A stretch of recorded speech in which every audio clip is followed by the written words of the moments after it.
Thank you, everyone, for participating today. We're now joined by Olivia Nelson-Ododa, and we'll begin the press conference. Please use the raise hand function to indicate you would like to ask a question. As a reminder, Olivia cannot see you, so when you are called on for your question, please state your name and affiliation first. We'll go to Douglas. Douglas, go ahead.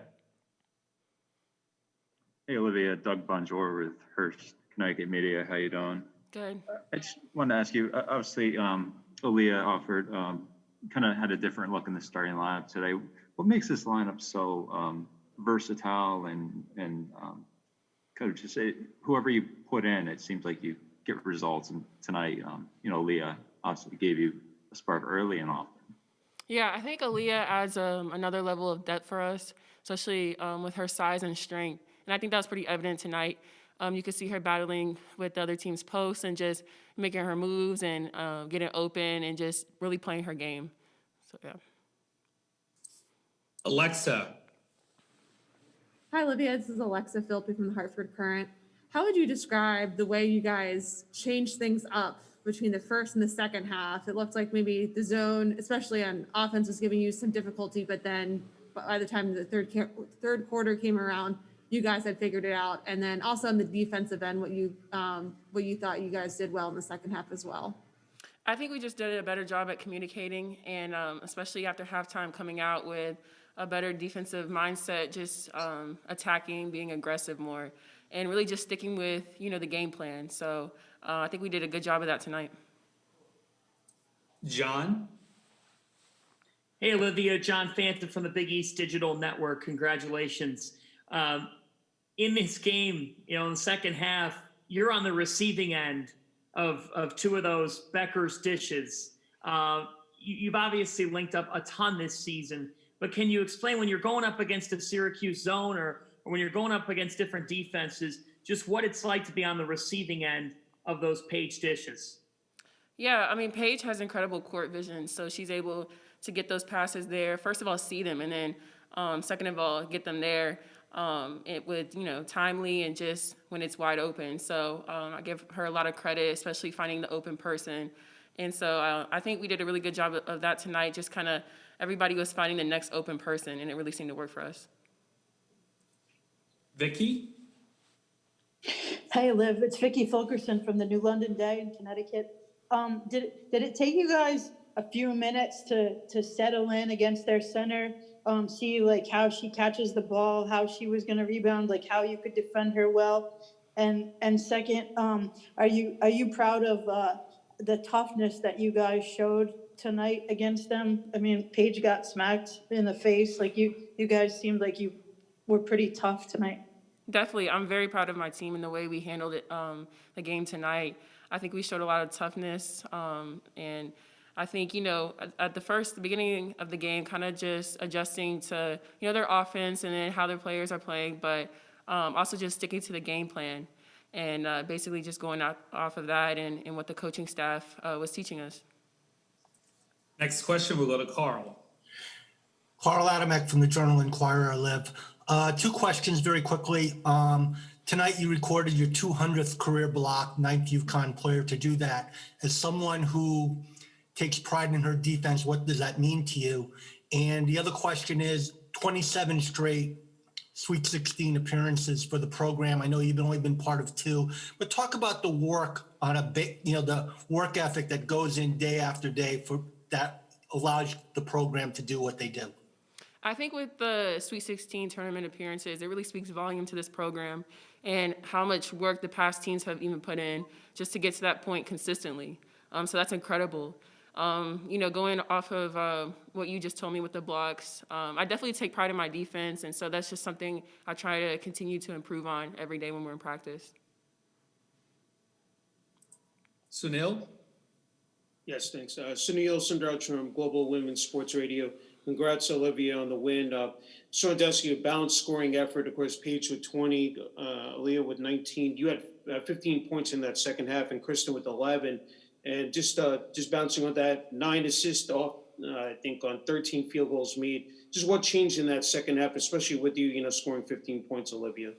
I think, as a team, I said before, we kind of came out with a different mentality, kind of more just foot on the pedal and just keep going, keep attacking, and keep being aggressive. And I think that was pretty evident when you were watching, just sticking to our plan on defense and then executing on offense. Doug? Hey, Olivia, Doug Bonjour again. I saw you guys were able to wish Geno a happy birthday earlier on Zoom. What was that like? And kind of, yeah, I know you like having CD there, but I'm sure it'll be nice to get Geno back with you guys tomorrow. It was definitely, yeah, it was definitely fun. We miss him a lot, so we're thankful that he's going to be able to come up with us tomorrow, and we're just really excited to see him. All right, we'll have one more question. We'll go to Mike. Hi, Olivia. Michael Farrar here with Berg Sports Network. Two questions for you here. Defensively tonight, you guys held Syracuse less to 50 points. What were you most proud of what your defense did tonight? And then for your offense tonight, individually and as a team, what were you most proud of that you guys did tonight offensively too? I think offensively, just executing what we needed to, especially against a zone. It's more difficult, I feel like, for us to kind of, execute the way we want to, especially with people standing still. So I think, we were able to execute our zone offenses very well. On the defensive end, just the communication and the aggressiveness, I think, was very, very good for us tonight. And I think, that's something we're just going to have to continue to carry on. Thank you, Olivia, for your time tonight, and best of luck in the Sweet 16. Thank you. We will be joined momentarily by Coach Dailey. Please use this time to raise or lower your hand as necessary. Thank you.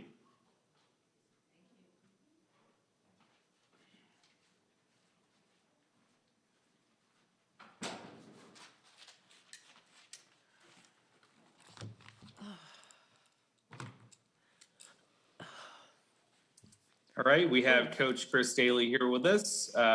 As a reminder, Coach cannot see you, so please, when you're called upon, say your name and affiliation. We'll first go to Doug. Doug, go ahead.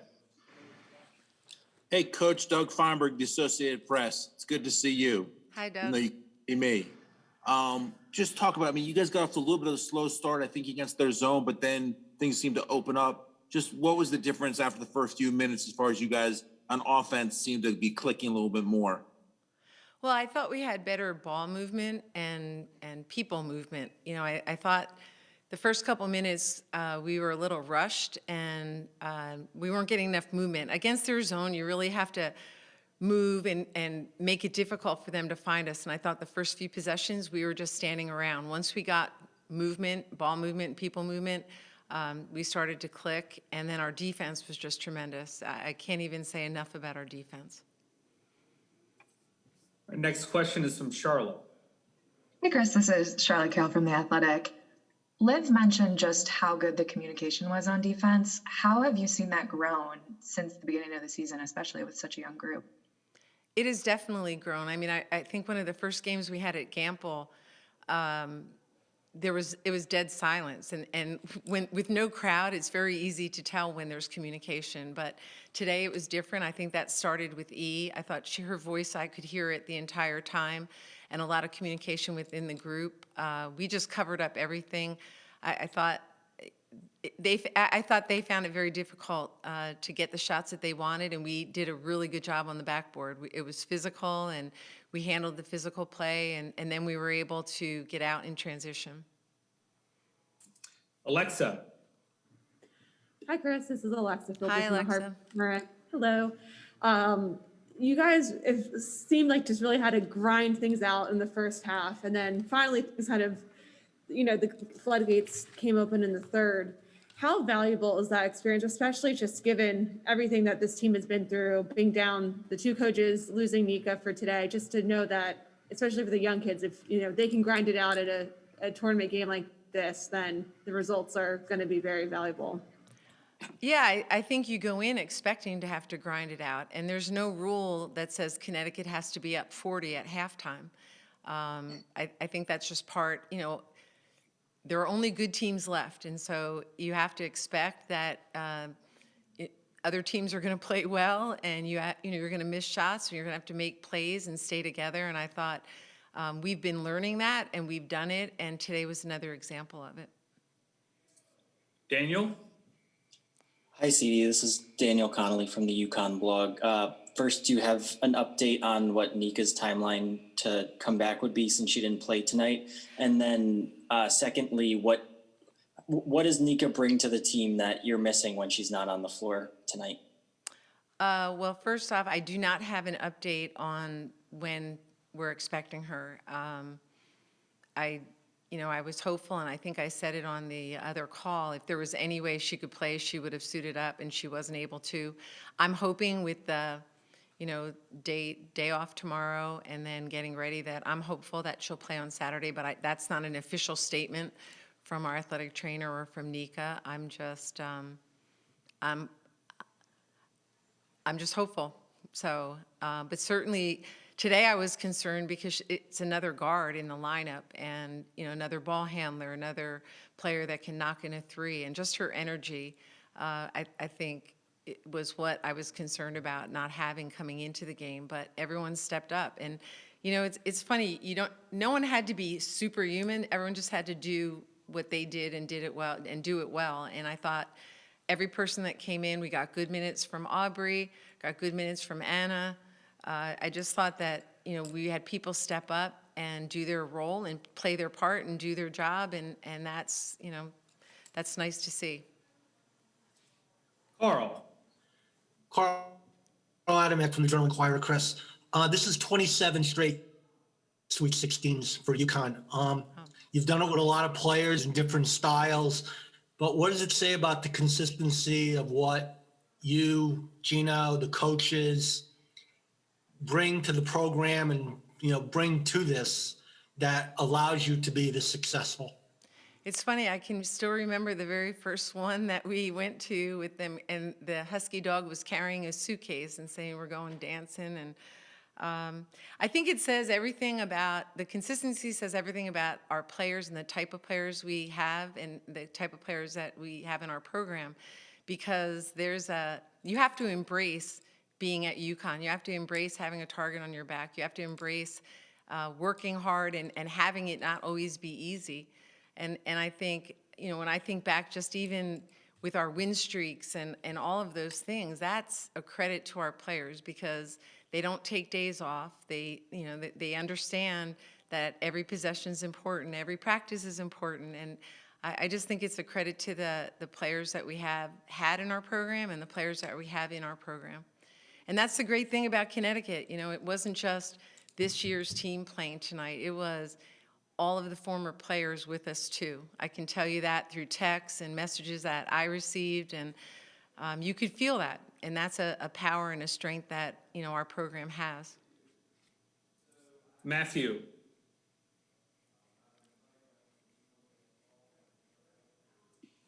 Matthew Schneid from TSN. Coach, just on Aaliyah Edwards coming in, starting tonight, how did you assess her performance? I thought she started out a little nervous, which is to be expected, but then I thought she gave us great minutes, physical underneath, finished around the rim, made some free throws. The ball handling the length of the court, that made me a little nervous. I think I was saying, oh no, oh no, oh no, the entire time, but she's she has some guard skills and, can do a lot of different things. So her presence, and she and Liv are just playing really well together. And I think the longer the season goes, and just in the last few weeks, that relationship and that that connection has been really strong. John.